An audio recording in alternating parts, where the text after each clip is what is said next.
सच बताऊं तो ये वीडियो उन लोगों के लिए नहीं है जो बिना सोचे हर चीज को सच मान लेते हैं, क्योंकि इस वीडियो के अंदर तुम्हें वो दिखेगा जो शायद तुम देखना ही नहीं चाहते। अगर तुम जेन्युइनली ये समझना चाहते हो कि क्या सच में धुरंधर 2 द रिवेंज में पीएम मोदी का कैमियो सिर्फ एक कोइंसिडेंस है या फिर ये पूरा का पूरा एक प्लान्ड पॉलिटिकल मैसेजिंग है, और सबसे बड़ा सवाल, क्या इस मूवी को बीजेपी ने फंड किया है, तो इस वीडियो को एंड तक देखना, क्योंकि बीच में मैं तुम्हें कुछ ऐसे पैटर्न्स दिखाने वाला हूं जो once you see you can't unsee. नमस्कार दोस्तों, आज हम बात करने वाले हैं धुरंधर 2 द रिवेंज की। एक ऐसी मूवी जो सरफेस पे एक पेट्रियोटिक एक्शन फिल्म लगती है, लेकिन अंदर से शायद कुछ और ही कहानी चल रही है। मैं ये मूवी देखने गया था ऑनेस्टली एक्साइटमेंट के साथ। पार्ट 1 काफी एंगेजिंग था, एक्शन, इमोशंस, देशभक्ति सब कुछ था। लेकिन पार्ट 2 देखते देखते एक पॉइंट के बाद मुझे ऐसा फील होने लगा कि मैं मूवी नहीं देख रहा, मैं एक नैरेटिव कंज्यूम कर रहा हूँ। और ये रियलाइजेशन मुझे अचानक नहीं हुआ, ये धीरे धीरे बिल्ड हुआ सीन बाय सीन। अब सबसे पहले बात करते हैं उस चीज की जिसके बारे में सबसे ज्यादा चर्चा हो रही है, पीएम मोदी का कैमियो। टेक्निकली मोदी मूवी में डायरेक्ट कैरेक्टर के रूप में नहीं आते, लेकिन उनके स्पीचेस के क्लिप्स, इलेक्शन जीतने के विजुअल्स और बैकग्राउंड रेफरेंसेस बार बार दिखाए जाते हैं। अब यहाँ एक सिंपल सवाल है, अगर ये सिर्फ स्टोरी टेलिंग है तो ये स्टोरी टेलिंग हर बार एक ही डायरेक्शन में क्यों जा रही है? जब भी इंडिया जीतता है तो मोदी क्लिप, जब भी दुश्मन हारता है तो मोदी रिएक्शन, और जब भी टेंशन पीक पर होती है तो मोदी का डिसीजन। ये कोइंसिडेंस नहीं है, ये पैटर्न है। अब यहाँ पर एक बहुत इंटरेस्टिंग टेक्निक यूज की गई है। पहले तुम्हें एक रियल फैक्ट दिखाया जाता है कि 2014 में मोदी इलेक्शन जीते, फिर उसके साथ एक फिक्शनल नैरेटिव जोड़ दिया जाता है कि दुश्मन देशों में पैनिक फैल गया। अब तुम्हारा दिमाग क्या करता है?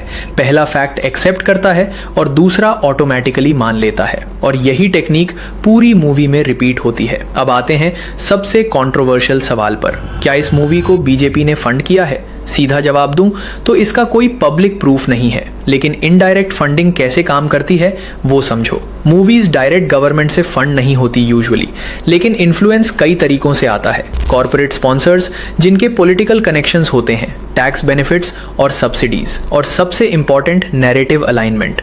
अगर आपकी स्टोरी गवर्नमेंट नैरेटिव से मैच करती है तो आपको इनडायरेक्टली सपोर्ट मिल सकता है। अब धुरंधर 2 को देखो, नैरेटिव प्रो गवर्नमेंट है, एनिमी क्लियरली डिफाइंड है और पॉलिटिकल सिंबॉलिज्म बार बार रिपीट होता है। तो यहाँ क्वेश्चन फंडिंग का कम और अलाइनमेंट का ज्यादा है। अब सबसे डेंजरस पार्ट ये है कि ये मूवी तुम्हें डायरेक्टली कन्विंस नहीं करती, ये तुम्हें फील करवाती है। Background music, slow motion scenes और इमोशनल डायलॉग्स मिलके तुम्हारे अंदर एक इमोशन क्रिएट करते हैं कि हम सही हैं और सामने वाला गलत है। और जब इमोशन स्ट्रांग हो जाता है तो लॉजिक ऑटोमेटिकली वीक हो जाता है। तुम लोग न्यूज देखते हो, ब्रेकिंग न्यूज में लाउड म्यूजिक क्यों होता है? रेड कलर्स क्यों फ्लैश होते हैं? अर्जेंसी क्रिएट करने के लिए और इमोशन ट्रिगर करने के लिए। एग्जैक्टली वही चीज यहाँ मूवी में हो रही है, बस ज्यादा सटल तरीके से। अब एक छोटा सा एक्सपेरिमेंट सोचो, अगर मैं बोलूं कि एक सीक्रेट एजेंसी इलेक्शन इन्फ्लुएंस करती है, मीडिया को पैसे दिए जाते हैं और यूनिवर्सिटीज को कंट्रोल किया जाता है, और मैं ये सब कॉन्फिडेंटली बोलूं,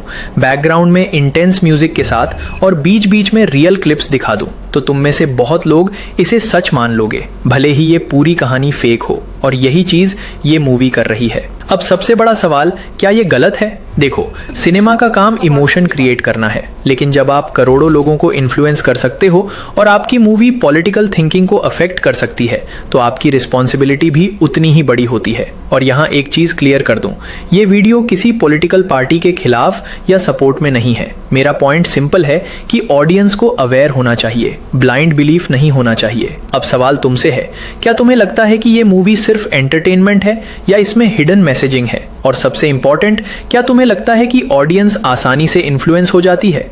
कमेंट सेक्शन में जरूर बताना। अगर तुम्हें लगता है कि मैं ओवर थिंकिंग कर रहा हूं तो वो भी बताना, और अगर तुम्हें लगता है कि मैं सेंस बना रहा हूं तो इस वीडियो को अपने दोस्तों के साथ शेयर करना। मैं तुमसे मिलता हूं अगली वीडियो में, तब तक के लिए सोचते रहो, सवाल पूछते रहो। जय हिंद।